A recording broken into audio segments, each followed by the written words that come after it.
I'm so sorry. Could I ask you to repeat your question? You cut out for just 1 second. Retribution, Harvard, IRS, tax exempt, Homeland Security, foreign students. Okay, I just wanted to make sure that the Homeland Security question you raised was the one directly related to Harvard also. So we talked during the webinar about how I believe that Trump is being hurt politically by the debate over tariffs and inflation. So what do politicians do when they're losing a fight? They change the subject.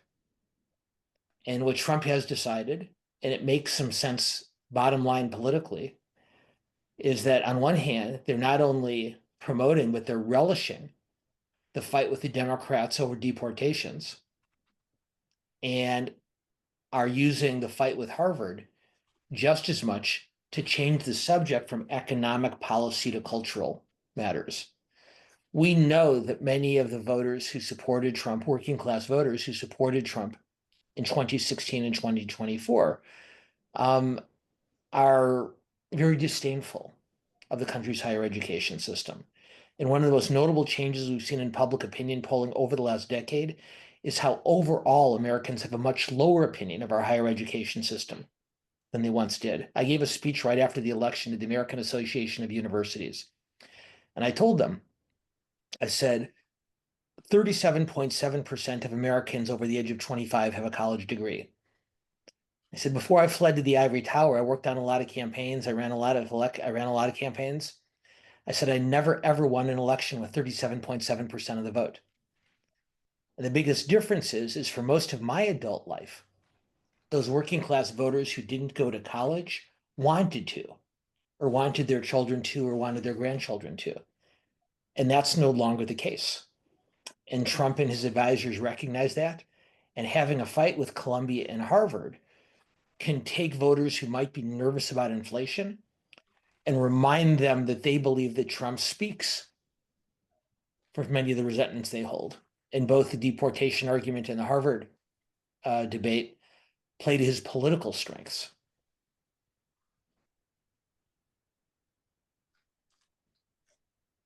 I want to do one of the questions in the chat. Oh, I see Rick. Rick had a question. Rick, do you want to come on and ask it? Yes. Can you hear me? Sure can. Good. Hi, Dan. You talked about the challenges that Trump is facing in the courts and the brewing constitutional crisis that is there. Regarding the tariffs, we're starting to see some Republicans join with Democrats and at least proposing legislation to kind of reassert congressional authority over tariffs, specifically the ability to block them if they're not passed by Congress. Do you see that going anywhere? And do you think that that's another area where there could be significant opposition to Trump's agenda?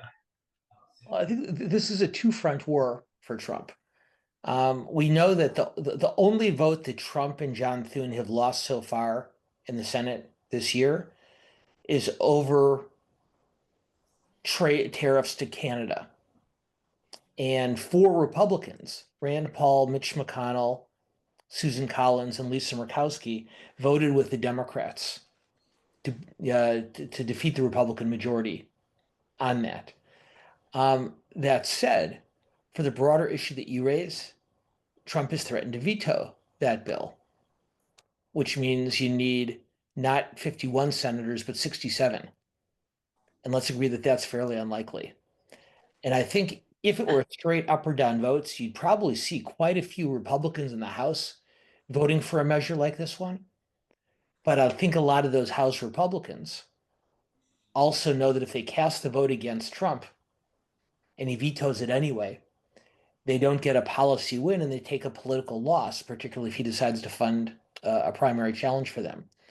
So I think the likelihood of Congress passing something on tariffs is not strong. But as you may have seen, the state of California filed suit against the Trump administration yesterday on this issue. And there have been other suits filed, including by conservative think tanks. And so I think it's much more likely that the courts decide that Trump has overstepped his authority, that the kind of emergency actions that a president can take without Congress's approval do not include tariffs. And I think we see that as a court decision as opposed to an act of Congress. Thank you. Alrighty, you want to go to Kathy next? Hi, Dan. I haven't talked to you before, but I'm happy to speak now. Well, welcome, Kathy. Yeah, thank you. I've been watching for years, so Oh. quietly. Actually, I have a technical question. When the congressional representative went to El Salvador to check on Mr. Garcia, the El Salvador vice president said, no, we can't let you see it. And why? Well, we're being paid by Trump. So I was wondering, where does this money come from? I mean, how is this even possible? I thought that Congress allocates the money for things. Does the president, the executive branch, have extra money to just do this? I mean, it just seems very, very poor. It's a really, really smart question, Kathy. And it's not just a matter of Garcia, but you've got a couple of hundred deportees, as you know there, whose upkeep is being paid for by the US government to El Salvador. And as you may have seen, when Bukele was in Washington on Monday, Trump talked about wanting him to build more prisons. So there's two ways this can be done. One, the president does have what's called emergency spending authority. And he can take money that's been deployed and redeploy it on a short-term, quote unquote, emergency basis.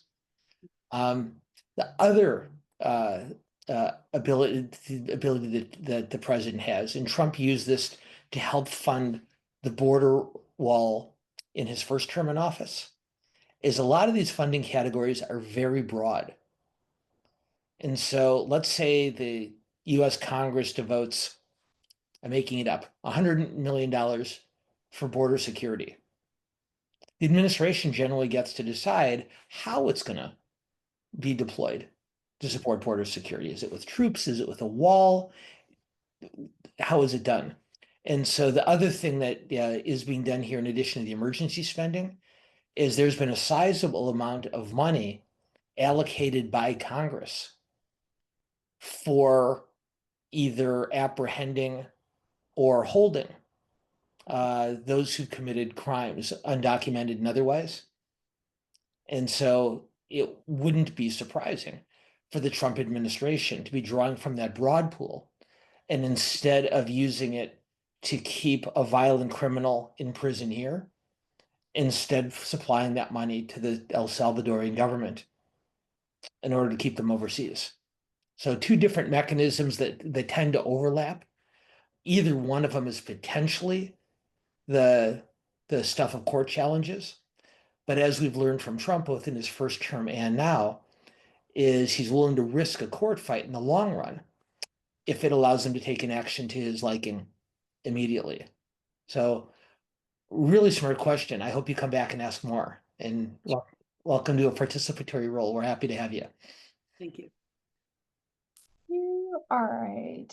I have a question from Christina in the chat, and I don't know if she wants to come on and read it out, or if wants me to. Yeah, I can read it out. Go for it. I'm a first timer here as well. I've been really fascinated by some stories I've read in the New York Times about these town halls that have occurred. Senator Grassley in Iowa, there was Marjorie Taylor Greene in Georgia, and there was one other one that occurred. And it seemed like there's support or people there, in Iowa, I was taken aback that they were very irate about the whole Kilmar Abrego, deportation, and asked when are you, and started shouting, when are you getting him back? Is this is this a sign that maybe the Trump supporters are turning against him, or are these it's hard to tell who's in the room, or is it just the small amount of Democrats maybe in Iowa? I don't know, or in some of these places. So what we don't know yet, and it's a great question, Christina, and we also welcome you to a more participatory role. It's a really good question. Here's what we don't know. We don't know if the protests that Republican members are facing at these town halls are from Republicans who are disillusioned or disappointed in Trump and in them, who are turning on them, or if these are very progressive voters who happen to live in conservative areas who are using the Republican town halls as a way to be heard. And what the Republican congressional leadership has decided is, for all practical purposes, it doesn't matter. Either way, the visuals in the video of that kind of confrontation on screens does not work to the Republicans' benefit, to say the least. So they've begun advising their members to do town halls online rather than in person, saying that even if this is just in an extremely conservative area, a small number of progressive Democrats making noise, it still looks really bad on TV. So either way, they've decided that, I'll say politely, discretion is the better part of valor. And I think, and I'll just add this, is that as Bernie Sanders and Alexandria Ocasio-Cortez continue their tour, not just to Los Angeles, but as Richard mentioned earlier, to some pretty deep red communities, I think we're getting a better sense for who those protesters are, whether they're disillusioned Republicans or whether they're just part of a broader Democratic or progressive resistance. And until we know that, the Republicans just don't want to take any chances with it. Alrighty, want to go to Deborah next? Thank you very much, Dan. I'd like to hear your opinion about the assault on higher education and research, including basic research that the Trump administration has undertaken in terms of decimating the NIH institutes and NASA, as well as this impounding funds for universities. Is it possible that he's voluntarily giving up the American hegemony for decades to come? I don't know the answer to that. And I would say this, Deborah, that on matters like these, he's acting by executive order, not because of congressional legislation, which means that anything he does can be reversed, at least theoretically, by the next president. So that's more broadly as it relates to government spending. Unlike some of the international impact we were talking about, this is at least theoretically temporary. Now, it isn't easy to rebuild these offices and to restaff them, but at least theoretically it can be done. What I think is happening here is Trump, both politically and in his heart, carries a real anger toward what he and many others describe as the elite. And whether those are the leaders of higher education, whether those are people in the government who he feels look down at him and his supporters, this is his chance to achieve some level, and one of you used the word earlier, of retribution. And this isn't all that different from the way he approached the real estate market in New York City many years ago. It's worth remembering that Donald Trump, like his father, was from Queens. And he had a real chip on his shoulder toward the Manhattan wealthy who dominated the real estate market there. And as an outsider, he was very, very motivated to show that he belonged and could beat them at their own game. I think you're seeing a very similar dynamic there, or here. The other thing I'd add with Trump is I've never gotten the sense that he is a dyed-in-the-wool shrink government conservative along the lines of a Grover Norquist or someone like that. But I think what Trump recognizes just strategically, and this is the flooding the zone language that Steve Bannon likes to use, I think Trump realizes that the more fights he starts, the harder it is for the opposition to focus on any one of them. So if this was only an argument about inflation and tariffs, it was only an argument about deportation, it was only an argument about Ukraine, then the opposition can focus on them. But by starting each of these forest fires in any number of different cabinet agencies and departments, each one becomes a potential point of conflict, which makes it more difficult for his opposition. And this has been one of the challenges the Democrats have been facing for the past few months. It makes it a lot harder for the Democrats to zero in on any particular point of opposition because there's so many. And so this is, I think, a lot of the government cuts. Elon Musk might think they're important. I think for Trump, I think he just enjoys the fact that they create distractions. Thank you, Dan. And then do we want to go over to Michael's question? We sure do. Alrighty. Hi. I wonder what's your opinion of if Trump can win the trade war with China, particularly if China holds many U.S. bonds, and China can, in consortium with Japan, can dump these bonds. Do you think that Trump can win the trade war with China? Well, I don't know the answer to that. And I think what it comes down to more than anything is how successful Scott Bessent and others in the administration can be at convincing other trading partners to ease their tariff burdens in exchange for preventing their trade with China, because that really would cause China an immense amount of economic pain. It's worth noting that when another country like Japan or China holds a large number of US reserves, pulling those damages both countries. It hurts us, but it hurts them too, because it attacks one of their major investment stakes. So, Michael, you're thinking along the right lines. I think you're thinking along the exact right lines. But what I would argue is an even greater threat than the reserves is the so-called precious metals. And we've seen just in the last 2 or 3 days, the Chinese have taken a great deal of time. This doesn't happen overnight. They've been working on this for months. Is preparing to deprive U.S. manufacturers, including the U.S. military, of the rare earth metals they need in order to make their products operational. The U.S. can certainly, the U.S. has tremendous resources in this regard. A lot of those rare metals exist in the U.S. We just haven't mined them for many years because it's really, really expensive and time-consuming to do so. So we've decided not to do it. The Chinese have mined these things very aggressively. And the time it would take for the US to either achieve this capacity or rely on other countries to do so is probably more time than US-based manufacturers, car manufacturers, military, and others have, given the reserves they have of these chips. So the China, you're exactly right, certainly has some arrows in its quiver that weren't evident at the outset, or didn't appear that was evident at the outset to the Trump people.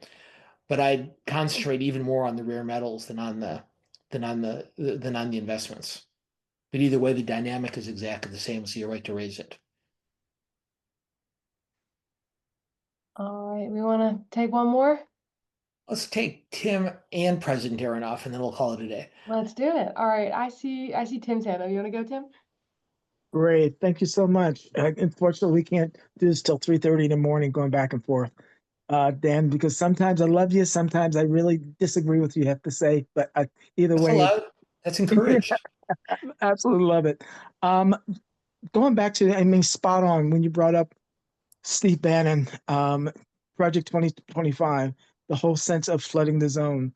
Right now, I'm a bit despondent, primarily because this strategy seems to be working really, really well.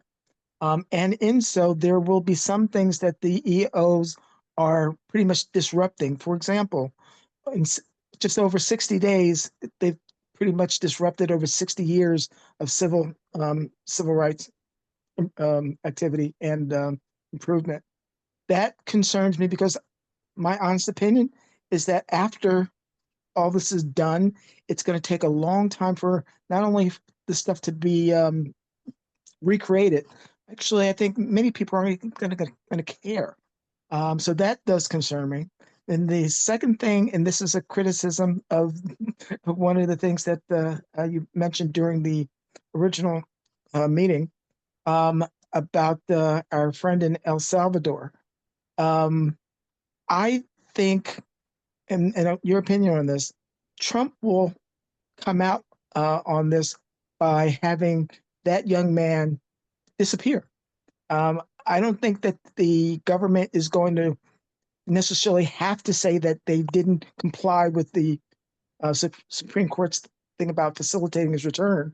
I'm really afraid that the way that the governments are working in the world right now with the authoritarianism, that the young man is not going to be alive in order to be returned. So, like I said, that criticism is, we talked about having a constitutional crisis. You're getting there. I'm past there and have moved into another realm. I'm really concerned that, like recession, you don't know that it's happening until after you're already in it. So this is the thing where I think we really need to buckle down and call it for what it is. Well, it sounds like our disagreement, at least primarily on your second point, Tim, is largely a semantic one. Yeah, I use the adverb unconscionable to talk about the administration officials' refusal to adhere to court orders. What I noted is that they are asserting loopholes, looking for exceptions, that kind of thing, and that Trump himself is making very clear that he intends to agree with adhere to court orders. I think you get a constitutional crisis when the conflict becomes a much more direct one. So that might just be a semantic difference in our eyes. That said, as it relates more specifically to Mr. Garcia, I think it is entirely possible that your scenario plays out.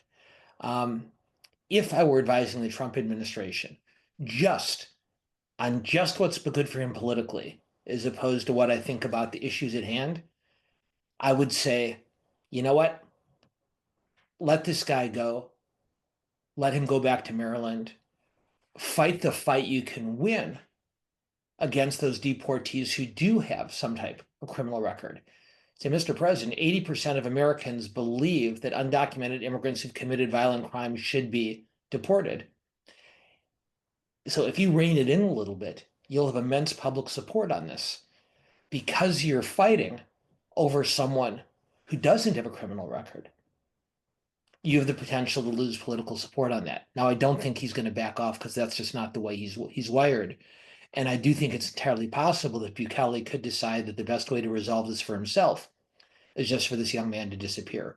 I've noticed over the last day or two, just over the last 48 hours, we're hearing other Latin American leaders weighing in publicly at Bukele, not in a pejorative way, but in a quasi-supportive way, talking about how he's a young man with potentially a long future, basically hinting and said, hey kid, Donald Trump's not going to be the US president forever.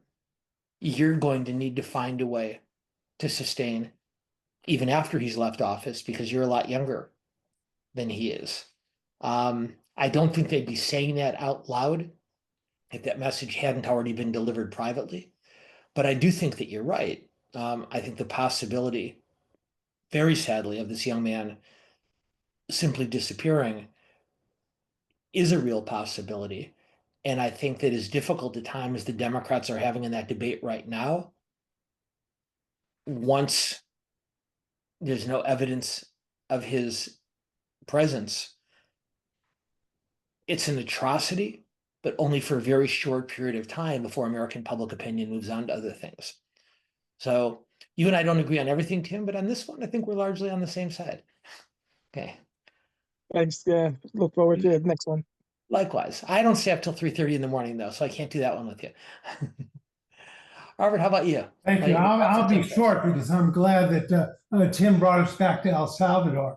I was blown away by the meeting that Trump had in the Oval Office with the president of El Salvador, who said, I don't have the power to bring him back. First of all, El Salvador is making money housing our people, they would want to do whatever Trump wants. This makes Trump look weak, which I don't think he wanted to do, to say, oh, we just don't have the power now. Trump needed to, say, yes, I strong-armed the El Salvador. I brought him back as I've been ordered. But that didn't happen. There, that Trump orchestrated that meeting, and El Salvador would have agreed if Trump wanted them to bring him back. Of course. And the administration barely pretends otherwise. And in fact, the Attorney General made it clear, I think just yesterday, that even if they are ordered somehow or other to bring Garcia back into this country, she says he's still been found by a court to be a gang member. So if he somehow ends up back in this country, we'll just arrest him again and we'll deport him somewhere else. So although it's been established that there really isn't a coherent case to be made for his gang ties, because there is a court ruling in that direction, Bondi believes that even if he is returned to this country by an order of the Supreme Court, she believes it's within her right to simply deport him again. And because there really isn't an international authority to govern Bukele's action, that even though it doesn't hold together on a logic basis, if both the US and the El Salvador both say they can't do it, there's no one to adjudicate that. And so it really does become not just a literal, but a political black hole. You think the courts are going to let Trump stand with that argument? Does anyone really believe Trump couldn't have forced the hand at that meeting, or even beforehand? So John Roberts, I've decided over the years, decided that his greatest task is maintaining and restoring the respectability of the Supreme Court. He very badly wants to be seen as an honest broker. He talked about in his confirmation hearings years ago about calling balls and strikes and not taking sides. I think more than anything else, that's where Roberts is invested. And I feel like if he believes that there's a way to let Trump off the hook without looking like he's doing Trump's bidding, he'll find a way to do so. But I don't know if that can be done, as we've seen in the past, particularly as it's related to the Affordable Care Act, for example. At a certain point, Roberts is willing to let Trump have some leeway, but only to a certain point. So will the Supreme Court engage more forcefully to order the administration to bring him back? I think so. But predicting the court is even a more dangerous task for me than predicting Trump. So I say that without a lot of confidence. How's that for a non-answer? I guess so. Well, the court used the word facilitate, which, they sort of made it, sort of difficult to interpret what that means. Was that intentional to try and be vague? Well, and I suspect that is the role of the Supreme Court, is to clarify that. And we'll see. We'll see if and how they do it. Like I said, I think ultimately the Trump administration will be ordered by the court to bring Garcia back. But again, I don't say that with a great deal of confidence because we don't have any precedent on which to base this. Thank you. As they say, we live in interesting times. Thank you. That's why we're here, to listen to you, make it more interesting. Well, I find these conversations interesting. I think you guys heard me pitching the post-game show to the broader audience earlier. And I know you hear me say every month, and it's true. As much as I enjoy the webinar, I enjoy this much, much more. I especially want to thank those of you who weighed in verbally for the first time today, and I hope you decide to do it again. And I hope that for those of you who haven't, you got to see today that it's not nearly as terrifying an experience as all that. So I hope more of you step up. Anyway, I will look forward to seeing all of you in May. Thanks again, as always, for joining us. I really, really appreciate it. See you soon. Thank you.